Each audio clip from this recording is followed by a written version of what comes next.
Leaper Devotee Service. On hearing the news of Baba's hand being burnt from Shama Madhavrao Deshpande, Mr. Nana Sahib Chandorkar, accompanied by the famous Dr. Permanand of Mumbai with his medical outfit consisting of ointments, lint, and bandages, etc., rushed to Shirdi and requested Baba to allow Dr. Permanand to examine the arm and dress the wound caused by the burn.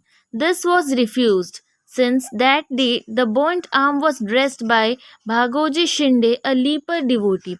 His treatment consisted in massaging the burnt part with ghee and then placing a leaf over it and bandaging it tightly.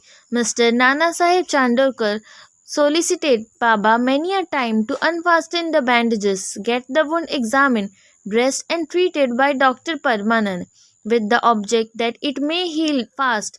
Dr. Padmanand himself made similar request, but Baba postponed it by saying that Allah was his doctor and did not allow his arm to be examined. Dr. Parmanand's medicines were not exposed to the air of Shirdi and they remained intact, but he had the good fortune of getting a darshan of Baba. Bhagoji was allowed to treat the hand daily. After some days, the arm healed and all were happy.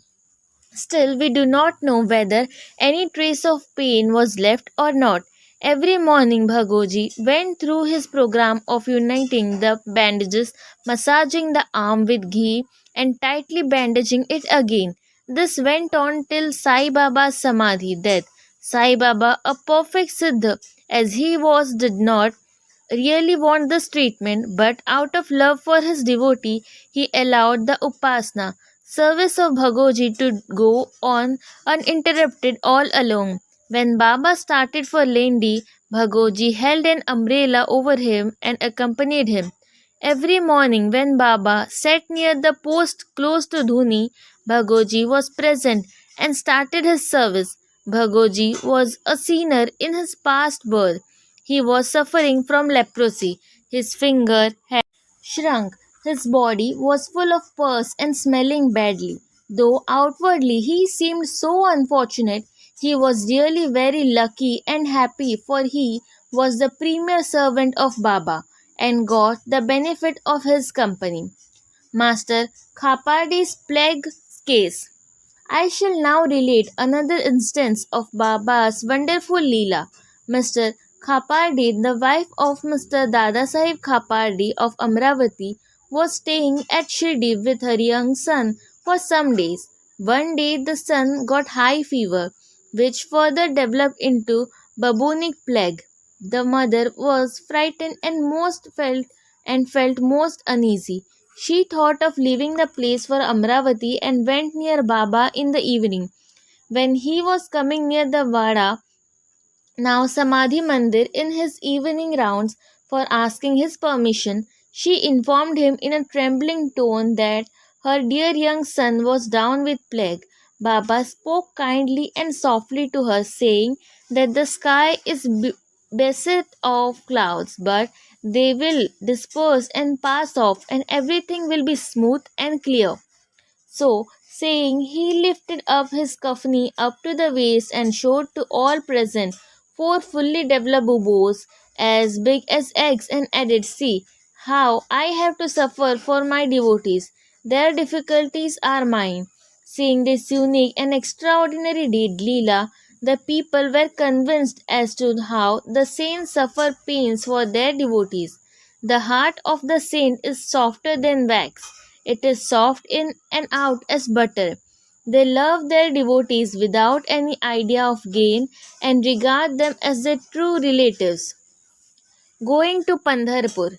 I shall now close this chapter after relating a story illustrating how Sai Baba loved his devotees and anticipated their wishes and movements.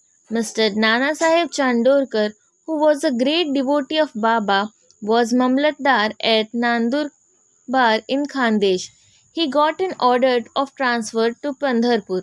His devotion to Sai Baba bore fruit as he got an order to go and stay at Pandharpur, which is regarded as the Bhuvai Kuntha, heaven on the earth. Nana Sahib had to take immediate charge, so he left for the place without even writing or informing anybody at Shirdi.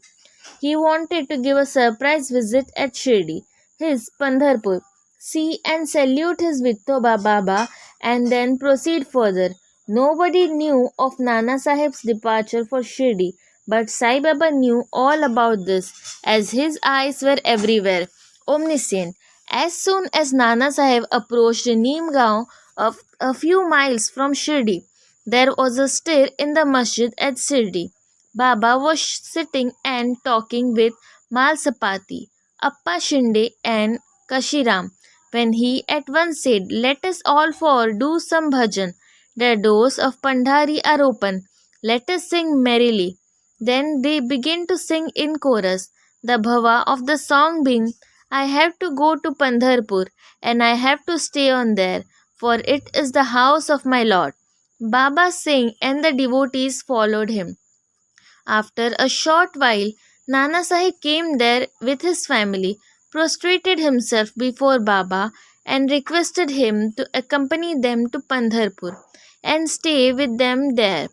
The solicitation was not necessary, as the devotees told Nana Sahib that Baba was already in the mood of going to Pandharpur and staying there.